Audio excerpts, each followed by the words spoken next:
are live and direct. It is that time of the week, you guys. When you hear that intro, you know you're in the place to be. This is the Locker Room Show. I'm your host, Coach Terrence Wood. We got an amazing show lined up for you guys tonight. I want to get right into it because it's football time, baby. But first and foremost, let me introduce my boy that holds me down from St. Louis. What's going on, Q? What's going on, man? How you feeling this week?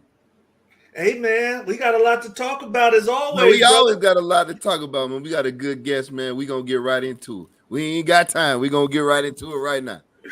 As Q likes to say, let's break the huddle, baby. So let's get right into it. You see the gentleman in the middle of the screen. Many of you guys, especially because we deal with football players, already know who this dude is. He is holding it down on the social media side. Educational content, you guys, funny content that hits a chord with everybody. And then he's a former player. So we're not talking about an armchair quarterback. We're talking about somebody who's lived it, and that's none other than the great Hunter Reynolds. What's going on, boss? Hey, not much. Appreciate y'all having me on. Yeah, oh man, we're excited to have you on and been watching you for a while. And I want to talk about the transition, and we'll get into that because it seems like you've been able to get a hold of that when a lot of guys struggle. But first and foremost, a phenomenal football career, man. I mean, you got to play in the big house. Most people don't know you actually started your career at Michigan and then transferred on to Utah State, and it was never just roses and red carpet for you. You started in prep school, and I know a lot of people don't know that as well. And I wanted to talk to you, coming from the East Coast, why did you choose prep school over maybe junior college or a small university? Yeah, so I think the big thing was at that time, there was the transfer portal the way there is now. There wasn't you ball out for 1 year and then potentially transfer up. It was more so you spend the time at the college you choose initially. And I was always young for my grade, like really young. Like I was still 16 at the start of my senior year. So it was just one of those things where it's like, all right, I'm kind of already playing from behind with everyone. Let me take a year to catch up, kind of get back in the class I should have been with originally. And that's kind of where the decision to go prep school instead of JUCO or a smaller school came from. So, I mean, obviously, man, from prep school to Michigan, that's a big jump. So you were already talented in high school. Were those opportunities just not there? Did you need to work on academics? What, you didn't have the offers out of high school? What was it out of high school?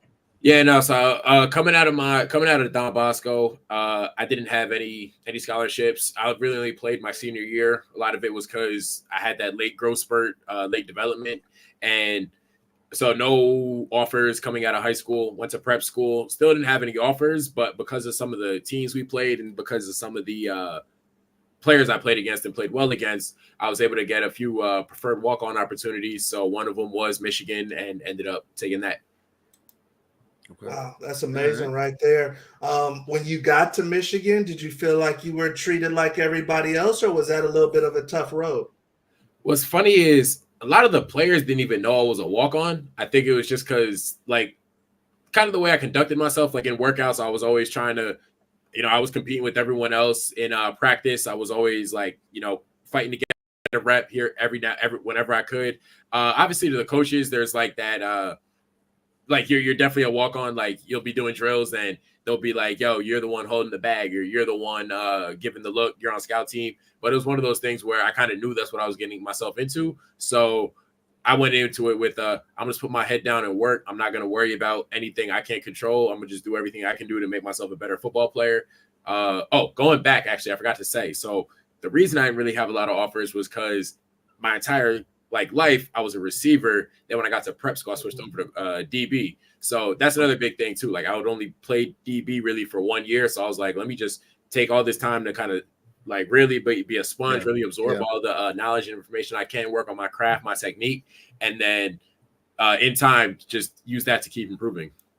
Gotcha. That's amazing, man. And you actually got on the field at Michigan. And some of the kids listening, some of you guys may want to go on. I know things are changing with the settlement, but some of you guys may be considered kind of walk-on type players for on the roster. What was it that made you be able to get on the field? What was it that the coaching staff saw in you, and what do you think you did that allowed you to officially get on the field? Yeah, so I think the big thing was just early on, I established myself as someone that could be a contributor on special teams. That allowed me to, even when I wasn't necessarily playing on special teams, I was a backup on all of the units, and that allowed me to travel. And because I was traveling and other guys weren't, that actually allowed me to get reps on defense. And I just took those reps, did well with the limited ones I had, kept getting more and more, and eventually worked my way into the rotation. And it was the actually, you'll probably get there, but yeah, so pretty much just special teams, work my way up, and then whenever I would be in, I was just competing. Like, it doesn't matter if a guy was on also a walk on, if a guy was on scholarship. Every time I lined up and went out there, I was competing. I worked hard, and the coaches definitely knew that. So once I got my opportunity in practice, took that and kept just kind of building more and more up to the point where I got on the field. Wow, man, that's beautiful right there. And hey, you guys, he had to be talented to even get a shot at Michigan, but he took the bull by the horns and actually got on the field and made plays, you guys. You talked about in some of the content that I had watched about confidence. You said you felt like you had a different level of confidence at Utah State when you transferred than you did at Michigan. Was that just because the level of play, or did something click for you personally?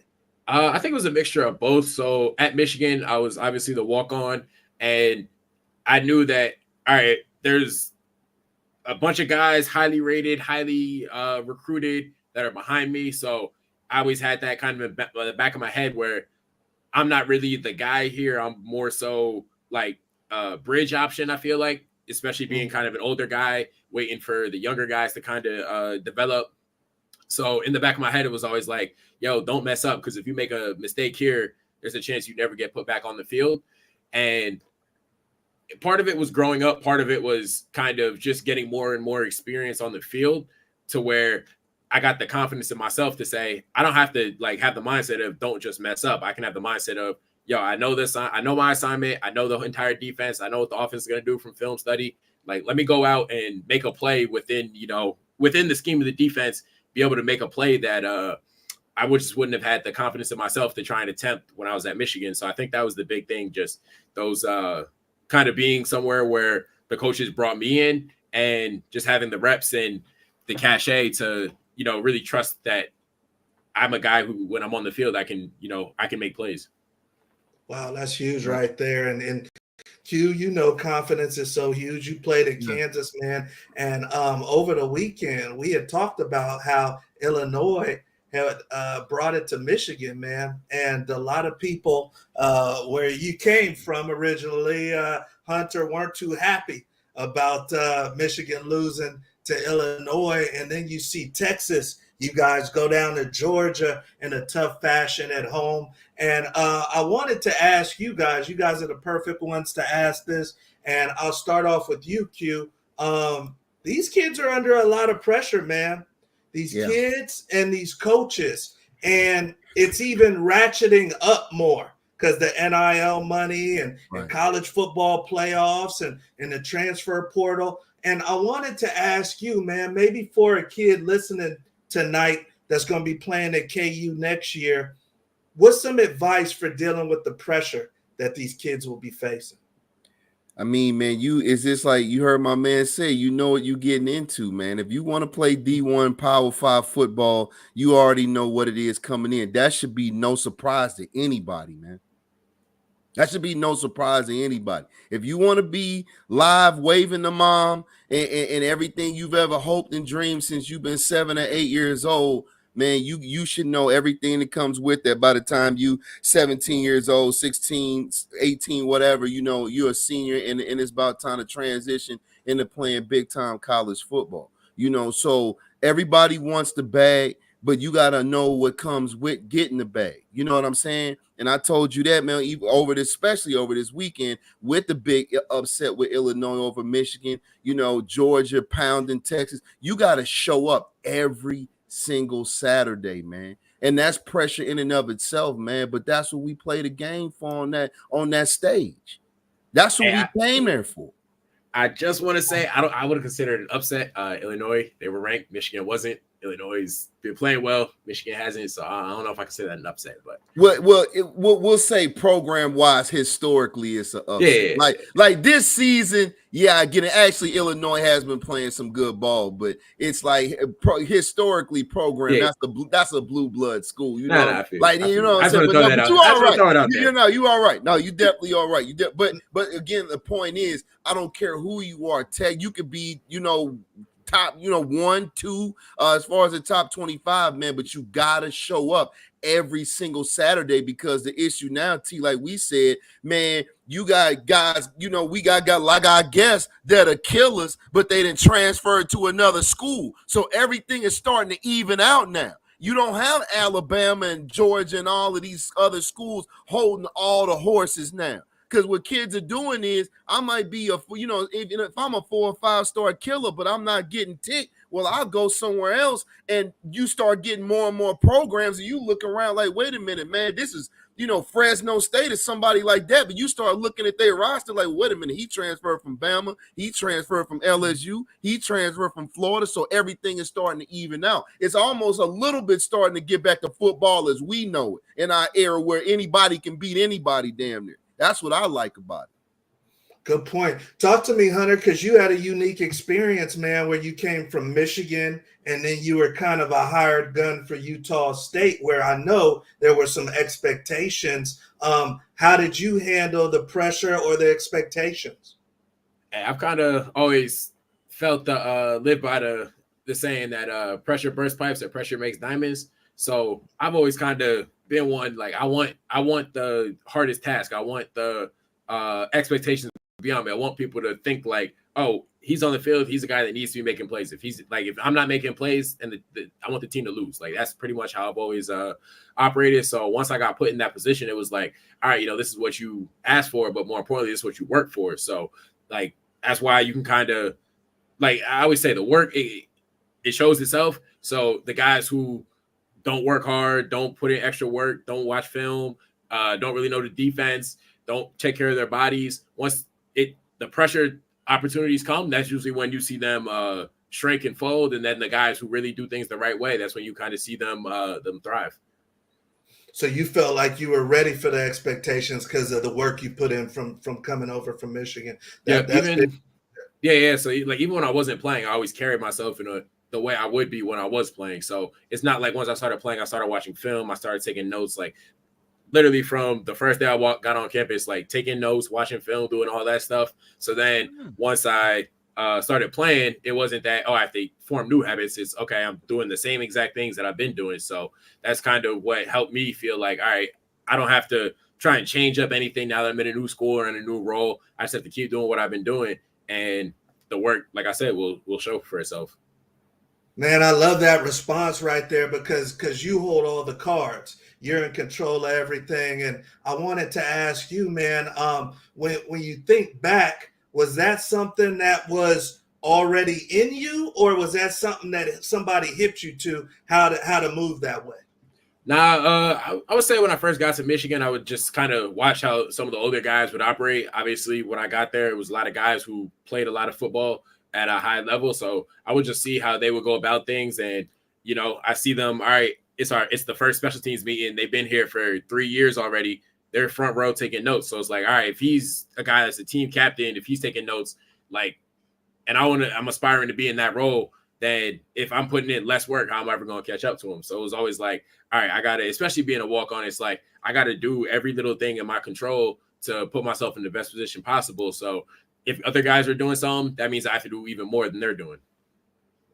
That's big right there, man. And I appreciate you putting it in that manner, because like I said, you're keeping it where everybody can control it. You're saying, hey, all of that pressure comes down as long as you're doing your part. So I appreciate that, and really can feed into that. I see the great Jimmy Rucker with us, in Indiana has 27 transfers, 7 start on offense, 7 start on defense. Yep, follow from James Madison. So that's a good point right there, just being ready and always being somebody that the coach would want to bring along with you. That's a good Yep. one, Jimmy. And then Coach Foss saying greetings from Alabama. We love you, Coach Foss. Thank you for joining us. We should have Guru back with us. He was having some technical difficulties on the back end, you guys, but we have the great Hunter Reynolds with us, and he's sharing some game. He's sharing some game about how he moved as a student athlete. Now, this next topic, man, is very interesting because I'll tell you, Hunter, man, everybody I'm talking to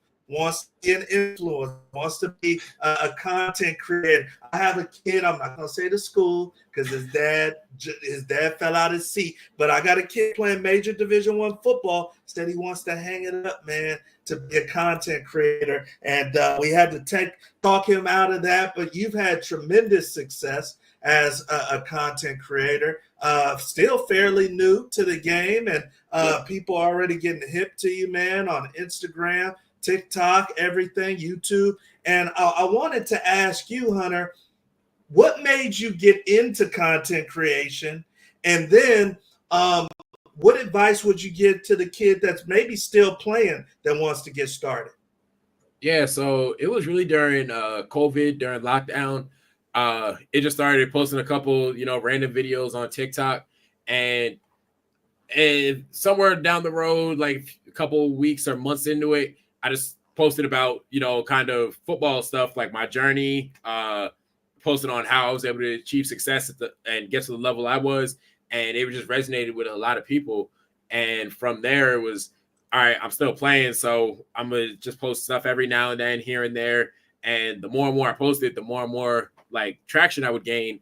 And it got to the point where in the off season, it's like, all right, we work out in the let's call it the morning, right? So work out in the morning, go back to my apartment. I have basically free time from, let's call it 9 a.m. to 1 p.m, lift at 1:30, then I'm done for the day. No other obligations, no other anything. So I always felt like, okay, if I'm I saw obviously what the top people were doing, how like the Destroyings of the world, how they were doing their content. I was like, all right, I don't have the time or the resources to do what they're doing, but I can share my story. I can give advice on different aspects of football life. I can do a skit on something relatable that every football player goes through.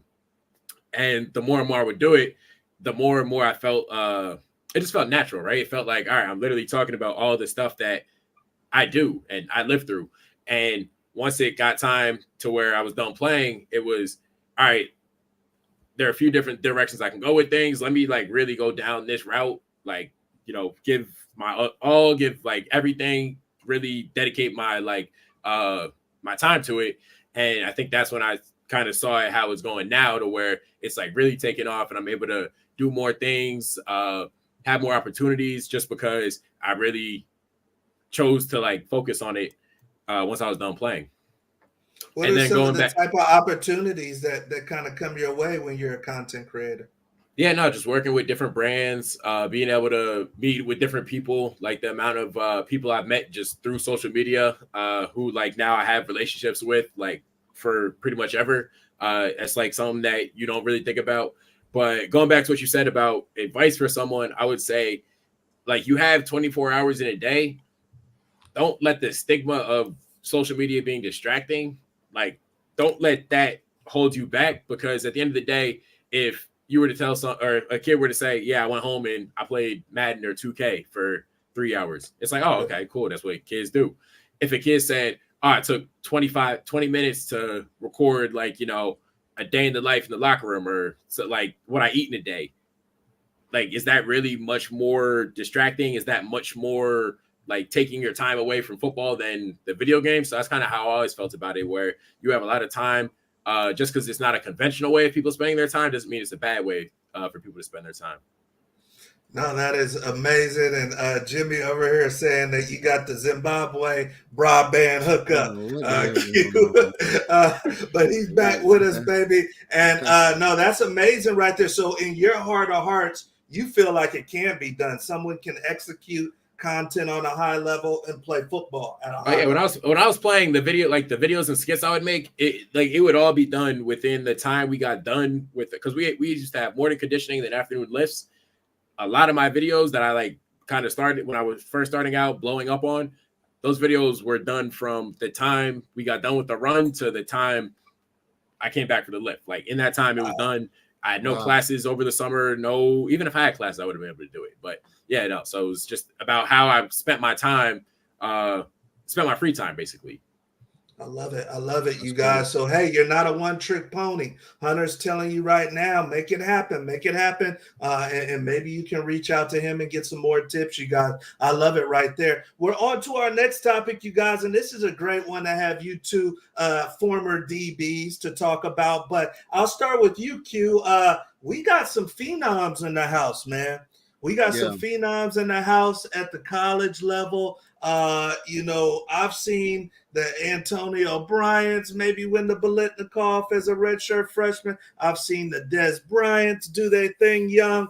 But Ryan Williams of Alabama, true freshman, and the great Jeremiah Smith of Ohio State are putting the college football world and all of the secondaries on their head, man.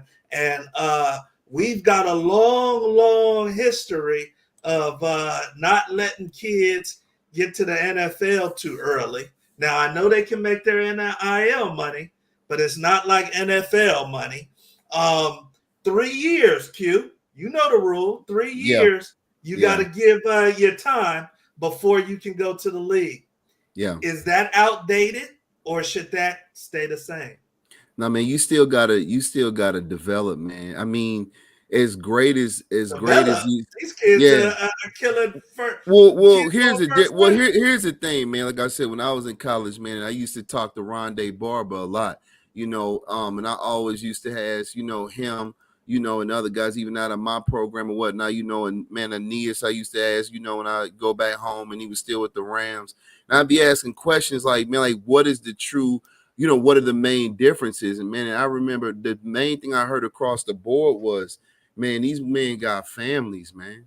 Like, this is a job. Like, man, you got to understand, like, these boys are nice, but, man, you have an NFL safety run through your chin, and you're going to see how much of a man you are. You see what I'm saying? And that's the difference. This man got a mortgage. You can get all the NIL money you want. You don't have any responsibilities. Most guys, we're saying 99% of these kids in common, you just there at school, play ball, man, with your partners or whatever, man. You're doing your thing. Man, these dudes got mortgages. These boys got car notes. These dudes got, what I'm saying, man, baby mamas to pay, the lawyers to pay, whatever other, like grown man expenses, man. So it's different.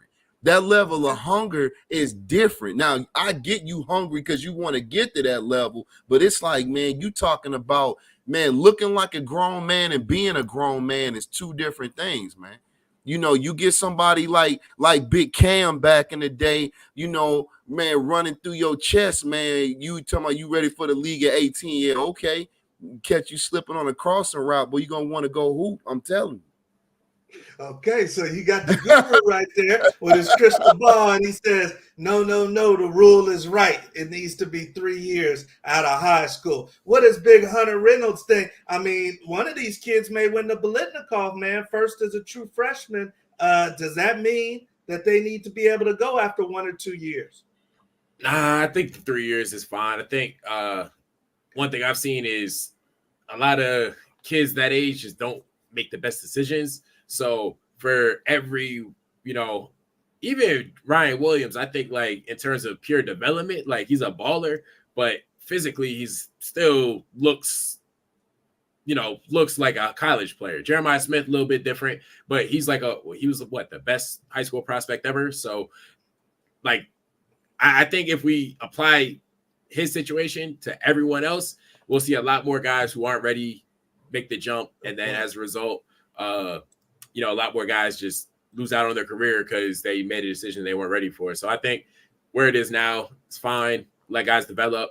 If there's a unicorn every once in a generation, it's a unicorn. But I think we shouldn't make rules because of the exceptions. Facts. Good point right there. And these kids are super rare, and Jeremiah Smith might be able to do it, but there's only been been one or two Jeremiah Smith so far. I Go mean, ahead.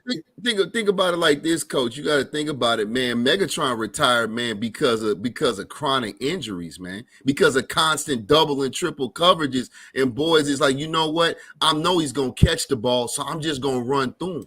Like, you know, and that's why he retired. Megatron, if he would have got traded and they did him the same way they did Barry, man, if he would have got traded and maybe he would have somebody across from him, something that would be able to alleviate some of that double and triple coverage, maybe we would have seen a longer career from him. Yeah, but he got all those injuries because boys were gunning for him, man.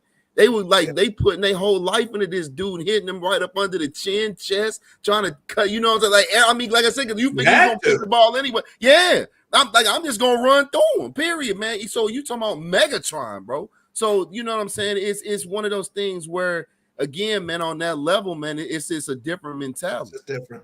No, that's a great point, fellas. And once again, you guys are getting it from people who lined up in the big games, in the big stadiums. They know what the impact's like, and they're trying to tell you. So maybe these kids could play a couple plays, but a full 17-game NFL season, different joke.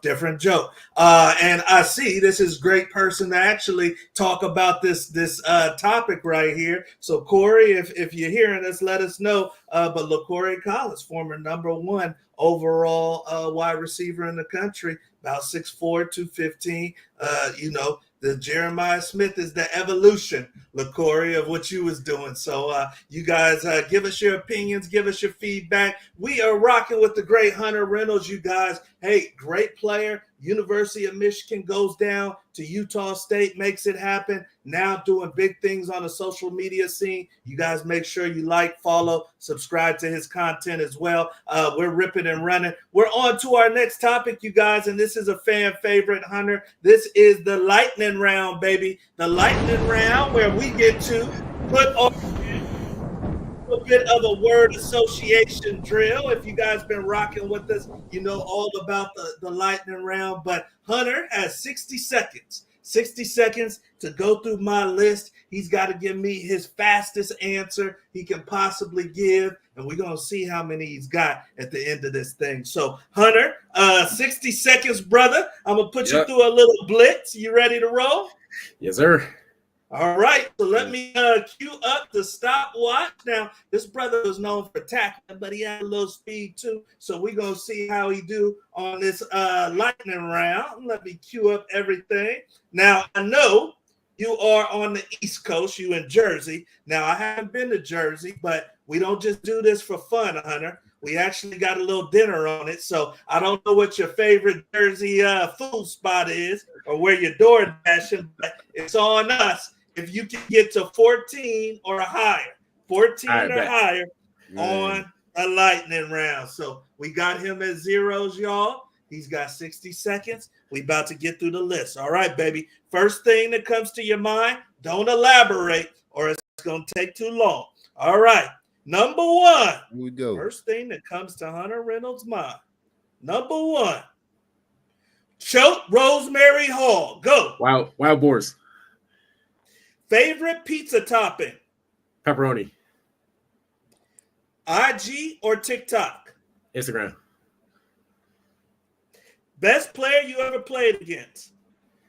Bryce Young. Favorite celebrity that you would want to have dinner with? Odell Beckham. Ohio State. Trash. Blake Anderson. Goat. Travis Hunter. He's cooking. Goat. Oxtails or ribs? Ribs. Who is your midseason Heisman? Genty. Workout in the morning or workout at night? Night. PM. Seconds. Midnight. Favorite cake? Ice cream. Charles Woodson or Champ Bailey? Woodson. Favorite soup? Second. None of them. Person you want to go to watch in concert? Kendrick. Time. Close. Okay, we'll give him That's that one. close. We'll We give him gotta that count one. those up. He was Close. rolling. He was rolling That's on close. that Yeah, one. yeah. All right. So let's add them up, and then we're gonna revisit as we always do. Yeah. One more That was time. close. Your mid-season Heisman. Who did you say? Genty. Yeah. Genty. Okay. Yeah. All right. That's what I thought you said. All right, let's add them up. Hey, this is close, y'all. So, number one, Choke Rosemary. That's the prep school he went to. He said Wild Boars. That was the mascot. Number two, favorite pizza topping. He's going with the traditional pepperoni. Number three, IG and TikTok. He says, give me the gram on that one. Yes, Number sir. four, best you've ever played against. He said Bryce Young, Carolina Panthers. Number five, favorite celebrity you want to have dinner with. He says Odell Beckham. Number six, Ohio State, former rival of his Michigan Wolverines. He says trash. Number seven, Blake Anderson, the head coach at Utah State when he was there, the GOAT. Number eight, Travis Hunter. He gave me another GOAT. Number nine, oxtails or ribs. He's going with the ribs, baby. Number 10, your midseason Heisman. He says Genty from Boise State. Number 11, workout in the morning or at night. He said, give me the night owl workout. Number 12, favorite cake. He says ice cream. Number 13, he's going Charles Woodson over Chad Bailey. Number 14, he says he don't like any soup. And number 15, he says, I want to see Kendrick Lamar. And with the Tentale, y'all, 17. Dang. So I don't know. He was cooking right there. I don't know what your favorite jersey spot is, man. But right now, he's in the lead, baby. He's in the lead. So we're gonna see if this stands. The rest of the time. Then we what's the normal score? Bowl game. Okay. What'd you say? What was it? 13. What's the normal score? 14. I think. Oh, it's 14. I'm sorry. 14 was what you had to beat, and that's normal. That's moving. So you was rolling, baby. You said the GOAT twice. You gave one word answers, and you kept it moving. So 17 is gonna be hard to beat, y'all. 17 is gonna be hard to beat. So you got about us. We gonna get through the season, and if 17 stands, it's a dinner on the locker room show, baby. So congratulations. Right now, the Hunter Reynolds, he was cooking and doing his thing. We got a couple people coming in the chat. Jimmy Ruck bringing out Jimmy. He's got shorted him time, Hunter Reynolds, but that's a whole nother topic. So we are on to our last topic, man, and we have enjoyed our time with this gentleman. Like I said, check him out on social media. He's educating. He's funny as hell. He's doing his thing, okay? So, audience, if you're with us, you're live, you got a question for Hunter, please feel free. This man has played in the big house. He's transferred from the big house. He's been all conference at another school. He's done his thing, okay? So if you have a question for Hunter, let us know. But great Q, I know we got something for Hunter. Definitely. So, and I know you've been asked this 100 times, but Hunter, when you first touched down at Utah State, was it any point in time when you got down? And I know, I know a couple guys have been there, man. They got good facilities and everything, man. It's still a solid conference. But when you first got there, was it at any point in time you were like, man, I should have stayed in Ann Arbor? I don't know about staying in Ann Arbor. Like real talk, in your mouth, you like, man. Nah, so I got a couple. You got a smile, so you about to tell us. The first one, because so me and my family, we actually drove from Michigan. Like we put stuff from my apartment, my car, put it on a trailer, drove from Michigan out to Utah. And to get to Utah, you have to drive through Wyoming. So the whole way through Wyoming, like you don't got service or nothing. So I'm like, all right, no service, whatever. I feel like I was in Utah when I was like probably 8 or 9, down in Park City. But so we drive up, and Logan, it's like very north, like it's like 30 minutes away from Idaho. But we're driving in, and we get like into Logan. I look at my phone, I'm like, yo, I don't got no service. Like the hell, like I got service everywhere. Like everywhere I've ever been, really, like I've had service. So I'm like, yo, how, like what? Bro, if I gotta get a new phone carrier, like, oh my goodness. So after like 2 days, it kind of kicked in and I had service. So I was like, all right, like that's not too bad. I actually never visited before I went because it was still a lot of COVID restrictions. So I got the offer, committed, then went out there. So I'm kind of thinking in my head, like, yo, it might be like 1 or 2 stoplights in the whole town, like dirt roads. I got no clue what I'm really getting into. So then I drove in, and on Main Street, it's like a Five Guys. It's a what's there? Like Five Guys, Krispy Kreme, Chick-fil-A, McDonald's. So I was like, all right, it's like, it's some real stuff, like a Texas Roadhouse. There's some real stuff around here. All right. Like it's not terrible.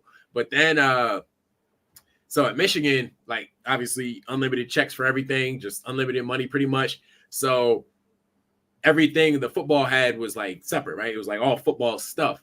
So I'm doing like my physical at Utah State when I first get there, and I saw a bunch of girls walking like around the training room, and I'm kind of confused. I'm like, oh, like they here to get the get their physicals in here. They were like, nah, this the training room. I'm like, yeah, this our training room. Like, why are they in our training room? They were like, nah. It's like the whole athletics training room. And I'm like, oh, like we share it with all the other sports too, like male and female. And they were like, yeah. I was like, oh. Shit. I didn't know that's how people did it. Like I thought it was just football had its own stuff and that was it. Like in Michigan, we had our own training, we had our own place to eat, we had our own weight room, own indoors, like everything we had. So all that stuff, all the other sports had it too, but they had their own separate one. So I'm like, damn, I guess, hey, this what, it's the difference between Big Ten and Mountain West money. And even then, like, Michigan got more money than damn near everyone in the conference except like Ohio State and Penn State, like, and I guess now Oregon and USC. But, for the most part, it's like the haves, the don't really haves, then like the really don't haves. And I was like, yeah, it's gonna take a little adjusting to get to. Yeah.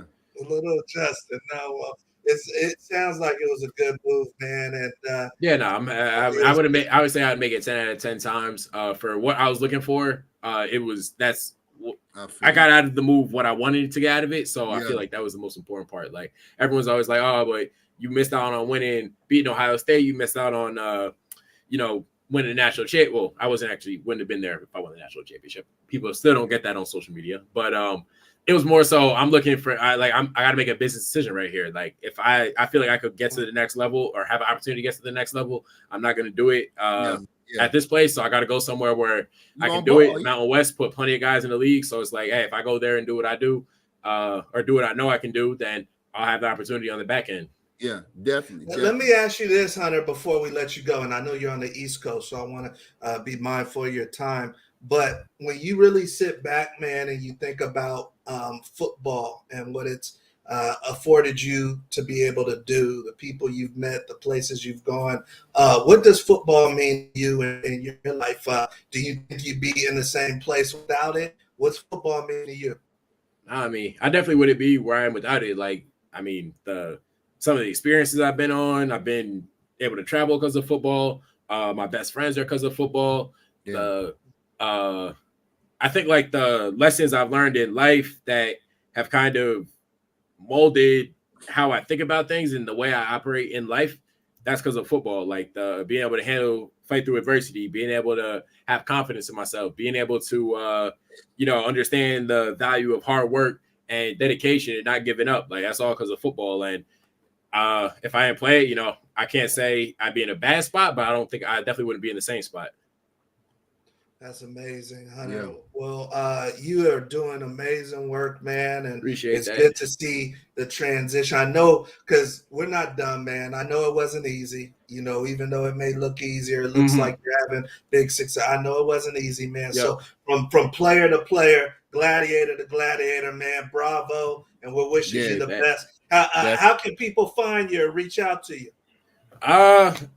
Low key, my Instagram DMs don't work ever. I don't know what it is. Like I just don't see you. Like I think because you commented on one of my posts, that's how I even saw that you would DM me. So usually the best way if you got a question, just like I probably post some video. I'll post some video where if you got a question, you post it on there. I'll be able to respond with the video. I actually just did it on TikTok earlier today. But yeah, I do that all the time. So pretty much drop any questions you have on in the comments on the video, then I'll see it. Either if it's a quick response, I can, shoot a quick response out. If it's a longer response, then hey, you get a full-fledged video about it.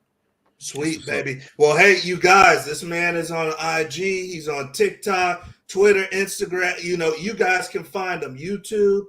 He's got great educational content. Once again, he's played at Michigan, Utah State. He's got hundreds of thousands of followers. Go get some game from Hunter Reynolds. All right. Definitely. So Hunter, man, appreciate your time. Keep up the great work, man. Yep, Thank no you doubt. for coming Appreciate in the y'all. locker room. Appreciate you. Yeah, thank y'all for having me on. All right, my man.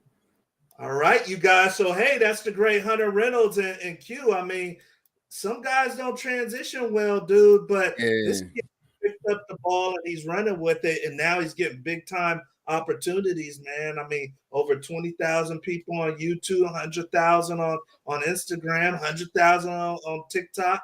So he's rocking. Definitely, man. Definitely. I mean, and that was a great question you asked, man. I know God knows I've been asked that a lot, man. But football is, I mean, man, even beyond you actually, man, strapping it up, man, it's like everywhere you want to be, man. It's like the best credit card ever in life. You know, just the people that you meet, the places that it'll take you to. Is that, I mean, it's just another reason to love the game, man. You know, it's giving and us it's a lot. even more exposure now. You know, I've heard some of the kids that are at Colorado, that the wide receiver Shepherd, number 14, Yeah. he was balling out at Vanderbilt. And they say, hey, why you come to Colorado? He says exposure. And then I thought about it, the opposing team.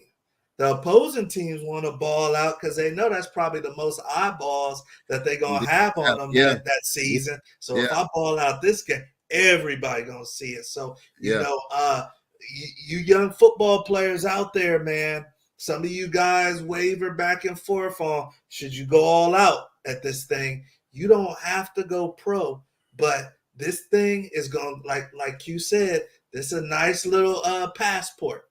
That's a nice little card that you can pass across the table that might get you some leverage. All right. So you guys keep that in mind. Q, what's on your mind, man? There's a lot going on this football season on the field and off the field. The 12 teams going to the playoffs, man. It's wide open. Hey, man, it is, man. It is wide open. That's what I'm saying. I mean, I couldn't. Man, listen, I'm the guru, and I still would have been wrong. I would have bet money on Texas beating Georgia. Bet money on it, man.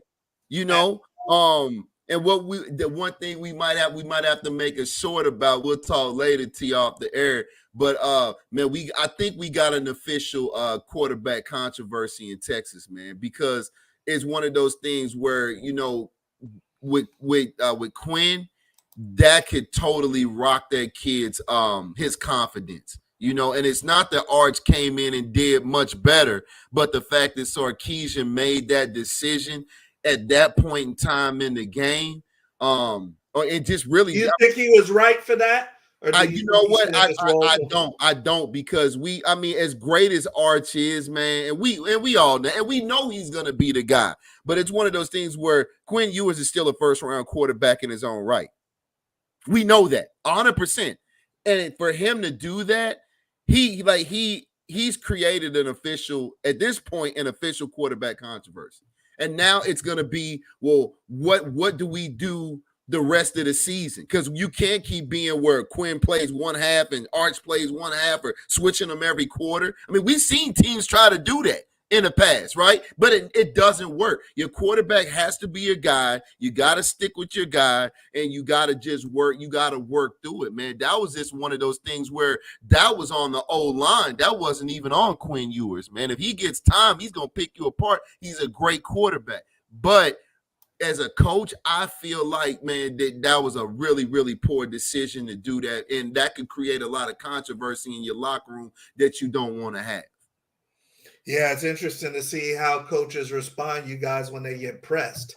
And exactly. You know, the wheels fell off. There was no script for the way they were getting hit in the mouth. And like you said, it was more of a trenches issue, which caused all the other issues. Big program pressure. You know, exactly. Big program pressure, man. And Georgia's already got a loss, you know. So when you look at the landscape of who can win this national championship, there's nobody going to be undefeated, man. So that's what I was just about to ask you, because number one right now is Oregon, but you don't see them going through undefeated. Nobody. We talked about this early on. As soon as we saw the Pac-12 fold, and we saw who was going where, and we were conversating all that time about travel, we knew nobody's getting through seasons unscathed. Nobody's Look at getting the through a rest of Oregon season when schedule, nobody's 'cause getting that through an was the big undefeated. one. Man, it's not happening especially between the Big Ten and the SEC. Man, it's too physical. You know, again, you got So travel. Oregon's got the big one was Ohio State. They got through that, and then a lot of people thought they would sleepwalk on Purdue, and they would Purdue. But so this is Oregon, the rest of Oregon, who's number one in the country, undefeated. They've got Illinois this weekend at home. Then they've got Michigan, which ain't the same Michigan. We just talked about them. Then they got Maryland at home. Then they go on the road to Wisconsin. Then they got Washington at home. You think one of those are a loss, or you think the championship's a loss? Well, I tell you what, first of all, again, man, a team like Illinois that's just having a great season and riding that wave, that's a team that's dangerous, right? You still got to, okay, Wisconsin is not the Coach Alvarez Wisconsin's that we've seen in the past, but matter of fact, Coach, is that at Camp Randall? Is that in see that's hard to win up there. And you talking about late in the season, God forbid you got a bunch of California boys and you going up to Wisconsin late in the season. A team like that, Wisconsin's always been physical. So you got to go up to Camp Randall in November.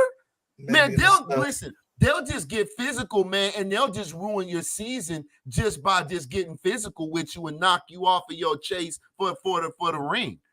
You see what I'm saying? So you have to. That's what I'm saying. You have to show up. None of the Power Four schools. Nobody's getting through this season, man, unscathed. Okay. That's what I said, because of the transfer portal. It's all it's dogs getting more evenly distributed now. So that's why the thing I do about it is that you don't have to go undefeated now. I do like the fact that in Ohio State, or somebody can lose early, maybe even somebody lose two in the SEC or something, and still be able to get into the playoffs. And then as long as well as I do, that's like the NFL. If you playing the good ball at the right time, then you in the mix. Tell me this, because we get five conference champions that get to go off the top. So right. So one SEC team is going to go off the top. Then you got 7 at large. In your opinion, out of the 7, how many should the SEC get? I mean, we'll have to see, because that's the thing about it. SEC's argument is always going to be, quote unquote, strength of schedule. I've always looked at the SEC as a very top heavy conference. Maybe not as much. You added you added Oklahoma. Sorry, Sooner fans. You added Oklahoma. You added Texas. Well, great, fine, wonderful. But they've always been a little bit more of a top heavy type of conference. But that's going to be the argument. It is always going to come down to possibly Big Ten, but SEC with strength of schedule. So does that mean that as far as the SEC, that would mean almost, Coach, that whoever's the runner-up in the conference SEC championship game, that's an automatic bid in the playoffs too. Is that fair? Is that fair? And you got, say, a Boise State that's 11-0, 12-1. Well, if you look at these college rankings, if you look at the college rankings as we speak, we've got Georgia, Texas, Tennessee, LSU, A&M, Alabama, and Ole Miss at the bottom. That's 7. That's 7 SEC teams in the top 18. So when you look at the final 12, man, you probably looking at 8. That's the only thing about it, man. It's like, even though we have 12, it's still going to be a lot of teams getting robbed. Well, because five is taken off the top because of the championships, and one of those will be an SEC team.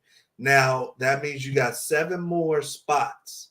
Right. Are we going to see 3 more SEC teams at minimum total? At minimum. Because again, let's do the math. Let's do the math, Coach. While we're on it, let's do the math. We got 5 off the top, right?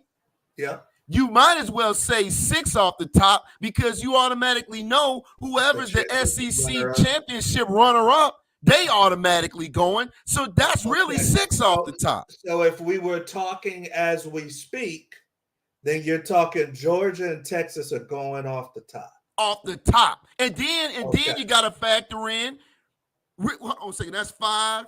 SEC runner-up, that's 6. And then the Big Ten runner-up, that's 7. So it's really only 5 slots Penn left. State. Or no, you're saying Oregon and Penn State. Yeah, and so whoever you're not going to leave out Ohio State, right? Exactly. So if you think about it, from Penn State, Ohio State, and Oregon, that's 3 spots off the top. We know 100% right now, today, tomorrow, and the day after. That's gonna go to the playoffs from the Big Ten. So you figure SEC take 5 slots, and 5 slots, and then the Big Ten's taking a minimum of 3. Oh, so you think that man, listen, it's gonna be about 4 slots. It's gonna be about 4 slots left. About 4. So you're saying that you think that the SEC is gonna have 5 teams in the playoffs? Man, SEC is gonna have 5 teams minimum. I said minimum. I didn't say total. I said minimum. Well, I think 5 is gonna be the most, unless you take another. Okay. Let's say 5. Because you got to save the at large. You got to save an at large for the small conference. Let's probably have a small conference undefeated team, right? And you may have an undefeated Big 12 team that could lose the Big 12 championship. Right, but that's the thing about it though. That's the thing about it. If you're a Big 10 or a SEC runner-up in the championship game, you automatically are going to go anyway because they're going straight to schedule. If you're a runner-up in the Big 12 championship, you might get in there, you might not. Because here's the kicker: you're going to take an SEC. They're going to take an SEC team that didn't get to the SEC championship, say like an Ole Miss. They're going to take an Ole Miss before they take a Big 12 runner-up in the championship because of strength of schedule. That's what they'll say.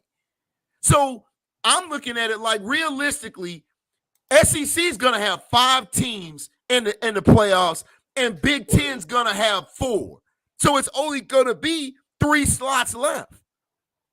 It's going to have 4 because you got to take the 5 conference champions. So you got to take the ACC champion. You got to take the Big 12 champion. I know, Coach. Listen.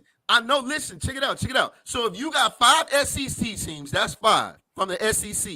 You got 4 teams from the Big 10. That's 9. We got 3 slots left. That's the Big 12 champ. That's 10. And you got 2 small schools that'll sneak in, say undefeated. The ACC, and then it's 1 slot left, and that's for a small school sleeper, and that's how it's going to go. Basically, what you're saying is that Jimmy has 5 teams from the SEC too. I don't know about Missouri and Alabama, but he's got 5 teams too. But what you're saying is all the at-larges are going to go to the SEC. All the at-larges, because you got to think about it. This is bigger than football. This is about outside of the one small sport. Yes, it's bigger than just on the field and W's. It's about how well do you travel? Again, how much exposure do you have? We know SEC teams, it don't matter where they go and they travel well. So that's what I'm saying. You got, again, we'll say it again for those of y'all that are still with us. The Guru has 5 teams from the SEC. You got 4 from the Big 10. That's 9. You got the ACC champ.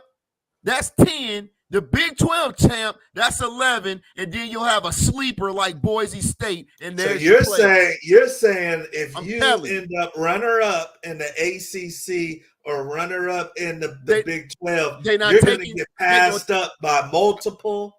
Yes, listen. If you're a ACC or a Big 12 championship runner-up, you are gonna get knocked out the box by a Big 10 or a SEC team, guaranteed. Third place team. Yes, fourth place team. Yes, guaranteed. They will take Missouri over a Big 12 runner-up any day, or they'll take an Alabama, LSU over an ACC runner-up any day. This is about money. This is about the See, but media. also you got to keep in mind there's a caveat too, because that at large could be Notre Dame. Well, you know what? And that's going to be the battle between the last spot that the guru said is going to be between Notre Dame, who's an independent, SEC or Big Ten team. No, it's going to be either between Notre Dame for that last 12th spot. Is either going to be between Notre Dame, the independent, or a school like Boise State that's a smaller school killer. And they're gonna have to scrap, they're gonna have to fight for that. And guess what? Notre Dame's gonna win that every time. Why? Because you still got to go back to strength of schedule. Jimmy said, if not Missouri or Alabama, who? If you look at it No, this Jimmy, way, I'm with you. The five you said are going. Hands down. Because you gotta think. Okay, he said Texas, Georgia, Tennessee, Missouri. I got Ole Miss in there. Maybe not Mizzou. I got Ole Miss in there. Well, then both of you guys are leaving out LSU too, which is 8. So if you look at it now, if what you said was right now, Q, where there was 5 going from Georgia, you got to look at Georgia as the champ. So Georgia's going. You got Texas going as 2. You got Tennessee going as 3. LSU going as 4. And it'll be either A&M or Alabama going as 5. Right. So either Alabama or Ole Miss is going to get left out in this scenario. And but either way you cut it, it's 5, Coach. It's 5 either way you cut it. Yeah, it's 5. I just don't know which 5. Hey, right. And then as far as Big Ten, you got Oregon, State, and Ohio State. Yep. And then they'll have one more Big Ten team with like maybe 3 losses. But you're telling me right now, if Clemson and Miami go to the ACC championship and Miami's defeated and Clemson knocks off Miami, that Miami won't get a shot? Not over a Big Ten or SEC team. No. Ooh. No. Now this was hold on, Coach. If this was 2002, right in Miami, which Miami wouldn't lose anyway.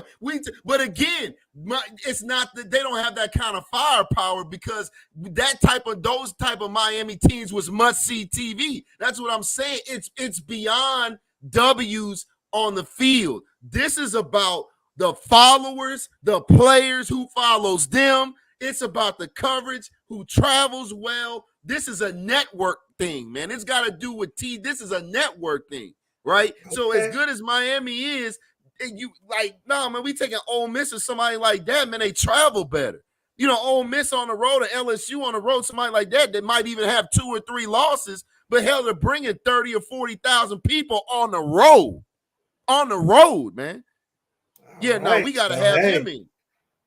You guys, that's this the way is it the works, guru bro. right here, that's so he knows what he's talking about. That's why we call him the guru. Right. And he's saying we're going to get 5 SEC teams. We're going to get 3 Big Ten teams. So according to the guru, we probably going to have some controversy at the end of this, because the ACC and the Big 12 about to get robbed with this college football playoffs. So it is going to be tremendously interesting, and we got a ticket. We got popcorn, and we got the locker room to talk about every step of the way, baby. So hopefully you guys enjoyed tonight's show. We had the great Hunter Reynolds. Once again, you guys check him out online, doing big things. For some of you athletes out there, you got to get on the Hunter Reynolds train, man, so you guys can get your NIL money up. You can get your exposure up. Q, anything for the good people before we get out of here? I'm going to say the same thing, Coach, all the way to the end of the season.